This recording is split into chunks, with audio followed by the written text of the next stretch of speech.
আলহামদুলিল্লাহ সুম্মা আলহামদুলিল্লাহ।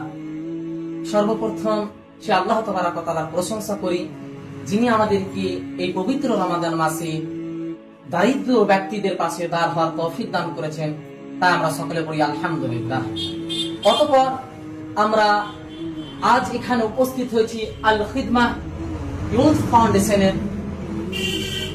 ফাউন্ডেশন শুধু একটাই কারণ যে আল খিদমাহ ইউথ ফাউন্ডেশনের যারা দর্শক রয়েছে, যারা কর্মী রয়েছে, তারা মনে ভেবেছে যে এই রমাদান মাস শুধু রহমত ও মাগফিরাত এবং জাহান্নাম থেকে মুক্তি পাওয়ার মাস নয়, বরঞ্চ দারিদ্রদের পাশে দাঁড়িয়ে ভালোবাসাকে উজাড় করে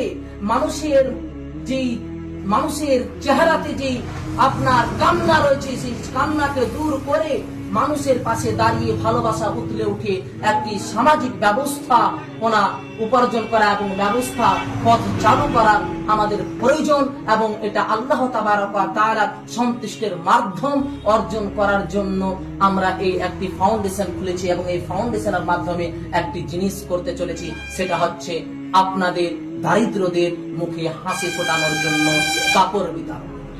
এই কাপড় বিতরণটা করতে গিয়ে যেভাবে সাহায্য করে থাকুক না কেন, আল খিদমাহ ইউথ ফাউন্ডেশনের যে সমস্ত যুবক ভাইরা কাউরির কাছ থেকে নিয়ে হোক, নিজে দিয়ে হোক, নিজে পারিশ্রমিক করে হোক, নিজে খেটে হোক, আপনাদের জন্য যে খিদমত করেছেন, পরিশ্রম করেছেন, আল্লাহ তাবারক ওয়া তাআলা যেন সেই ভাইদেরকে, সেই যুবকদেরকে কবুল করেন, তাই আমরা সকলে বলি আল্লাহুম্মা আমিন। এই প্রসঙ্গে একটি আল্লাহ তাবারক ওয়া তাআলা কুরআনুল কারীমের আয়াতের অংশতে বলছেন যে লান তানালুল বিররা হাত্তা তুনফিকু মিম্মা তুহিব্বুন, তোমরা কখনোই পরিপূর্ণ নেকি অর্জন করতে পারবে না যতক্ষণ না পর্যন্ত তোমরা তোমাদের প্রিয় বস্তু থেকে কিছু ব্যয় করবে। তাহলে এই আয়াতে আমরা স্পষ্ট, আমি চাই আমি একটি ভালো পোশাক পরতে, আমি চাই ভালো কিছু খেতে, আমি চাই আমি ধনী হয়ে থাকতে, ঠিক তেমনি আমার যেমন এই জিনিসটা প্রিয়, তেমন ভাবে আপনারাও ঠিক চান ভালো পোশাক পরতে, ভালো কিছু খেতে। তাই আপনাদেরকে আমরা আমাদের ভালো লাগা জিনিস থেকে, প্রিয় জিনিস থেকে, আমরা যেটাকে প্রিয় জিনিস মনে করি, সেই জিনিসটা আপনাদের দেওয়ার ব্যবস্থা করেছে আলহামদুলিল্লাহ।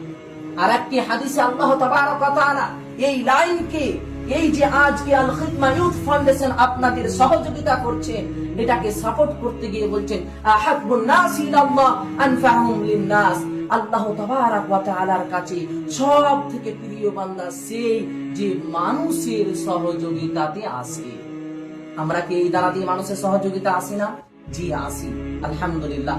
আমি সর্বশেষে একটি কথা বলবো, যেই সব ভাইরা যেইভাবে হোক, যেইভাবে পরিশ্রম করে হোক এই ব্যবস্থাপনা করেছে, আল্লাহ তাবারক ওয়া তাআলা যেন তাদেরকে কবুল করেন, সকলে বলি আল্লাহুম্মা আমিন।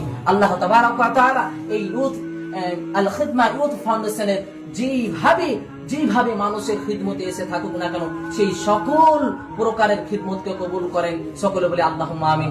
আল্লাহ তাবারক ওয়া তাআলা যেন আপনাদেরকে আগামীতে সচ্ছল করে ওঠার তৌফিক দান করেন এবং এর মাধ্যমে আল্লাহ তাবারক ওয়া তাআলা আপনাদেরকে সন্তুষ্ট থাকার এবং আল্লাহ তাবারক ওয়া তাআলার কৃতজ্ঞতা স্বীকার করার তৌফিক দান করেন, সকলে বলি আল্লাহুম্মা আমিন। আসসালামু আলাইকুম।